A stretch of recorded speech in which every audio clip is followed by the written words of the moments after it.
اعوذ باللہ من الشیطان الرجیم بسم اللہ الرحمن الرحیم اللہم صلی علی سیدنا محمد معدن الجود والکرم وآلہ وسلم۔ سامعین و ناظرین اکرام، السلام علیکم ورحمۃ اللہ وبرکاتہ۔ آج کا ہمارا موضوع یہ ہے کہ اللہ تعالیٰ کی محبت کیوں اور کیسے۔ کیوں، پہلے تو کیوں، تو اس کا جواب یہ ہے کہ یہی ایک چیز ہے جس کو آپ حاصل کر کے دین و دنیا کی بھلائیاں سمیٹ سکتے ہیں۔ یہ ایک بات نوٹ کر لیں، دنیا آپ کی سنور جائے گی اگر اللہ سے آپ نے محبت کی، اور دنیا اور آخرت آپ کی بگڑ جائے گی اگر اللہ سے آپ دور رہے۔ یہ ایک بات نوٹ کر لیں اچھے طریقے سے۔ دیکھیں، اللہ کی محبت پہلے آپ کی دنیا بنائے گی۔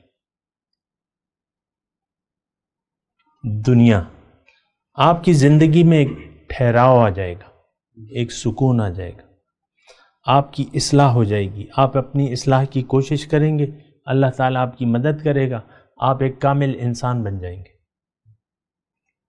حضور نے خود فرمایا کہ میں اس لیے آیا ہوں کہ میں اخلاق کی تکمیل کروں۔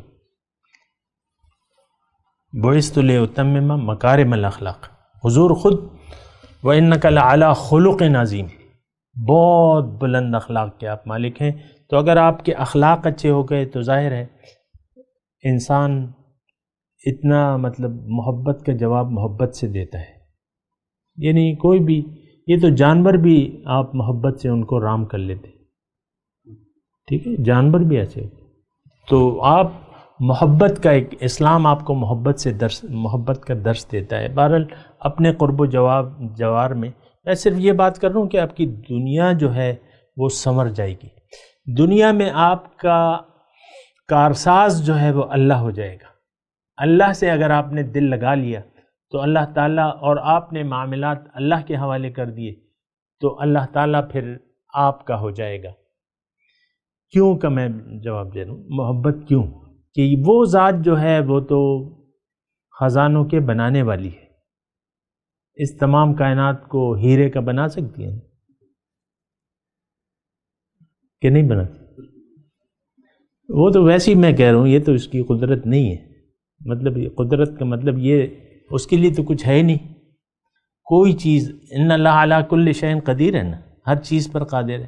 تو ویسے ہی میں ایک بات کہہ رہا ہوں کہ وہ جو خزانے بنانے والا ہے، تو اس سے آپ نے دل لگا لیا تو حدیث کا ایک جملہ ہے کہ من کان للہ کان اللہ لہو، جو اللہ کا ہو گیا اللہ اس کا ہو جائے گا۔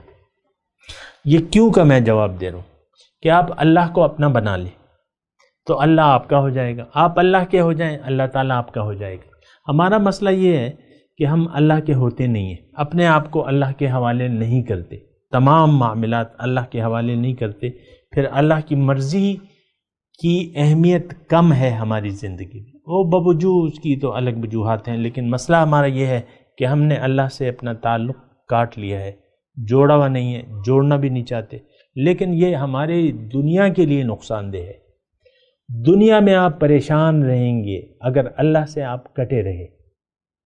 یہ ایک بات نوٹ کر لیں، قرآن کی بات ہے، من اعرض عن ذکری فإن له معیشۃ ضنکا، جو بھی میری یاد سے اعراض کرے گا میں اس کی دنیا کی زندگی میں اس پر تنگ کر دوں گا۔ اللہ سے آپ کٹ گئے تو اس کا یہ ہوگا کہ آپ پریشان رہیں گے، سب کچھ ہوگا، پیسے، مال، دولت، اولاد، سب کچھ ہوگا، لیکن آپ کی پریشانیاں جو ہیں وہ بڑھتی چلی جائیں گی۔ یہ میرا جملہ نوٹ کر لیں۔ دنیا کے زیادہ ہونے سے یا جو بھی آپ کی خواہشات ہیں، جتنی بھی آپ کی خواہشات پوری ہوں گی، آپ کی پریشانیاں بڑھتی چلی جائیں گی، آپ پریشان رہیں گے، سکون، اطمینان آپ کو نصیب نہیں ہوگا۔ تو یہ کیوں میں کہہ رہا ہوں آپ کو، اللہ سے محبت کیوں؟ آپ کی اپنی ظاہر کی زندگی کے لیے محبت اللہ سے، آپ نے اپنا تعلق اللہ سے جوڑنا ہوگا۔ ہم اللہ کے ہیں۔ کیا جملہ ہے عربی کا؟ انا، آگے نہ جائیں، انا للہ، تو اللہ کی ہیں۔ تو اللہ سے اب دیکھیں، میں اب یہ ظاہر ہے کہ مثالوں کے ذریعے میں کچھ کوشش کریں گے نا۔ اب دیکھیں، 1 سال کا بچہ ہے، وہ اپنی ماں سے ہلتا ہے کہ نہیں؟ ہلا ہوا ہوتا ہے کہ نہیں؟ باپ سے زیادہ ماں کے قریب ہوتا ہے۔ وہ 1 سال کا بچہ آپ تصور کر سکتے ہیں کہ ماں سے آپ اس کو کاٹ دیں، ماں سے جڑ جائے تو پھر وہ، اب میری ایک نواسی ہے، وہ 6 مہینے کی۔ اب اس دن میں تذکرہ ہو رہا تھا تو وہ، اب ظاہر ہے کہ وہ نہ کوئی بات کر سکتی ہے نہ کچھ، نہ صرف تھوڑا سا دیکھ رہی ہے وہ۔ اب ماں کہیں ادھر ادھر ہو جائے تو وہ رونے لگتی ہے، تھوڑی سی نظر سے اوجھل، بچہ تو چپک جاتا ہے نا ماں کے ساتھ۔ تو وہ 6 ماہ کی ہے، کوئی بول بھی نہیں سکتی، صرف وہ دیکھ رہی ہے ایک دوسرے کو۔ بچہ ایک عمر میں دیکھتا ہے نا کہ کون ہے کون ہے کون ہے، ماں کو پہچان جاتا ہے، سب سے پہلے ماں کو پہچانتا ہے بچہ۔ ماں، اب وہ اس کی حالت یہ ہے کہ ظاہر ہے کہ ضروریات ہوتی ہیں، کچن میں کھانا بنانا ہے، کیا بنانا ہے، تو وہ پھر رونے لگتی ہے۔ تو اسی طرح ہمارا اب وہ بچہ ماں سے ہے، ماں کا ایک حصہ ہے، میرے جگر کا ٹکڑا، قربان، میرے جگر کا ٹکڑا۔ تو یہ اب ہم انا للہ، یہ ایک احساس ہونا چاہیے۔ جس چیز سے جو چیز تعلق رکھتی ہے وہ بہت بڑی اس کی اہمیت ہوتی ہے۔ ہمارا تعلق براہ راست جو ہے وہ اللہ کی ذات سے ہے۔ قرآن پڑھ لیں، حدیث، ہم تو قرآن و حدیث ہی ہے ہمارے پاس۔ فَإِذَا سَوَّيْتُهُ وَنَفَخْتُ فِيهِ مِن رُوحِي فَقَعُوا لَهُ سَاجِدِينَ۔ فرشتوں کو اللہ تعالیٰ جب انسان کو پیدا کر رہا تھا تو فرشتوں کو یہ کہا کہ بھئی جب میں اس کا ظاہر قالب برابر کر دوں تو اس وقت تم نے اس کو سجدہ نہیں کرنا، لیکن وَنَفَخْتُ فِيهِ مِن رُوحِي، اس میں اپنی روح پھونکوں تب تم نے اس کو سجدہ کرنا ہے۔ تو وہ اب یہ ہے نا کہ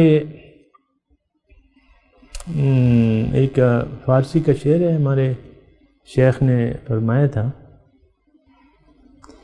چوبیدانی کے ذل کیستی فارغر گر مردی و گر زیستی۔ اگر تمہیں پتہ چل جائے کہ تم کس کا عکس ہو، چوبیدانی کہ ذل کیستی، ذل سے سائے کو کہتے ہیں، کس کا سایہ ہو، کس کا عکس ہو، بے فکر ہو جاؤ گے، فارغ ہو جاؤ گے، مردہ ہو کہ زندہ ہو۔ تو اب یہ ہے نا کہ یہ چیز میں نے آپ کو، یعنی کافی ایسی وہ ہے۔ اب یہ قرآن کی جو ہے کہ انا للہ، ہم اللہ کے ہیں۔ اب باقی لوگ بھی دعویٰ کر سکتے ہیں، ہر چیز اللہ تعالیٰ نے پیدا کی ہے، اللہ کے ارادے سے پیدا ہوئی ہے، لیکن انسان کی بات الگ ہے۔ انسان میرا راز ہے، میں اللہ کا، میں انسان کا راز ہوں۔ تو یہ راز ہے آپ میں جو اس وقت تو چھپا ہوا ہے، لیکن روز قیامت جو ہے وہ پھر سامنے آ جائے گا۔ ابھی تو پردے ہیں، پردے ہیں، آپ محسوس نہیں کر پا رہے، وہ ایک الگ بات ہے۔ ایک چیز محسوس ہے، ایک گھر میں خزانہ ہے، یہ ہندوؤں کے زمانے میں ہوتے تھے، پہلے بینک وغیرہ نہیں ہوتے تھے، لوگ گھروں میں وہ کر لیں، خزانہ ہوتا تھا۔ ہمارا اپنا انڈیا میں گھر تھا، اس میں دفینہ تھا، ساری زندگی جو ہے ہمیں پتہ نہیں چلا، جب ہم نے بیچ دیا، جس نے گرایا اس کو دفینہ مل گیا۔ انڈیا کی بات ہے، ساری زندگی ہم رہتے رہے، ہمیں پتہ ہی نہیں تھا۔ تو یہ ایک چیز ہوتی ہے اور آپ کو پتہ نہ چلے تو اس کا مطلب آپ پھر فائدہ بھی نہیں اٹھا سکتے۔ یہ نقطہ ہے، تھوڑا سا اس کو نوٹ کریں، آخری میں بات کر رہا ہوں کہ جو چیز ہے اور اس کا آپ احساس نہ کریں تو اس سے پھر آپ فائدہ بھی نہیں اٹھا سکتے، اس کی پھر آپ قدر بھی نہیں کر سکتے۔ اب وہ دفینہ تھا، ہم نے نہ اس فائدہ اٹھایا نہ اس کا احساس ہی نہیں تھا، ویسی میں دفینہ۔ اللہ بھی دفینہ ہے جو ہمارے اندر ہے۔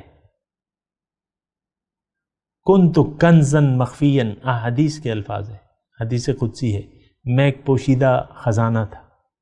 ایک خزانہ ہے وہ ہمارے اندر ہے، تو اس کا احساس ہو، پھر اس کو آپ ڈسکور کریں، وہ سب ہوگا، پھر آپ کو کسی سے رابطہ کرنا پڑے گا کہ کیسے۔ تو بہرحال میں آپ کو آج کی نشست جو تھی اس میں یہ بتایا کہ آپ کے اندر ایک بہت بڑا راز، آپ وہ نہیں ہیں جو نظر آ رہے، آپ کے اندر راز خداوندی ہے، اور وہ تو اللہ تعالیٰ نے ہمیں خود بتایا ہے، راز ہے، اس کا آپ نے احساس کرنا ہے، بڑے احتیاط سے چلنا ہوگا۔ مثال کے طور پہ آپ کی جیب میں ایک ہیرا ہے، چھوٹا ہیرا ہے، 10 گرام کا کافی، 10 گرام کا، وہ چیزیں نکالتے وقت جیب میں سے بعض اوقات چیز گر جاتی ہے نا، پیسے گر جاتے ہیں، وہ گر جاتے ہیں، ہیرا پڑا ہوا ہے، اس میں کوئی وہ نہیں ہے، بس خالی بس وہ پتھر ہی ہے، ہیرا ہے، لیکن اس کی مالیت جو ہے اس میں 1 کروڑ روپے ہے مارکیٹ میں، 10 گرام۔ تو آپ کو اگر احساس نہ ہو تو وہ تو ضائع ہو جائے گی، آپ پتھر ہی سمجھیں گے۔ احساس ہو جائے تو پھر تو آپ اس کی بڑی حفاظت کریں گے۔ کتنے روپے کا ہے؟ 1 کروڑ، ہو سکتا ہے کروڑوں کے زیادہ بھی ہیں، تو وہ پھر آپ کو احساس، تو انسان کے اندر جو ہے نا ایک راز ہے اللہ کا، خود حدیث کے الفاظ میں آپ کو سنا رہا ہوں کہ الانسان سری و انا سرہ، انسان میرا راز ہے اور میں اس کا راز ہوں۔ تو اس کا احساس ہونا چاہیے، اور اس کی اب پھر جو ضروریات ہیں تو یہی ہے کہ آپ اللہ سے محبت کی جوگ جگائیں۔ پھر اس کا طریقہ یہ ہے کہ آپ کسی اللہ والے کے پاس جائیں، اس سے محبت کا آغاز کریں، اس سے محبت کا آغاز کریں، یہ پھر سیڑھیاں ہیں، آہستہ آہستہ تو پھر جو ہے آپ اپنی منزل تک پہنچ جائیں گے۔ وآخر دعوانا ان الحمدللہ رب العالمین۔ مولاي صل وسلم دائما ابدا على حبيبك خير الخلق كلهم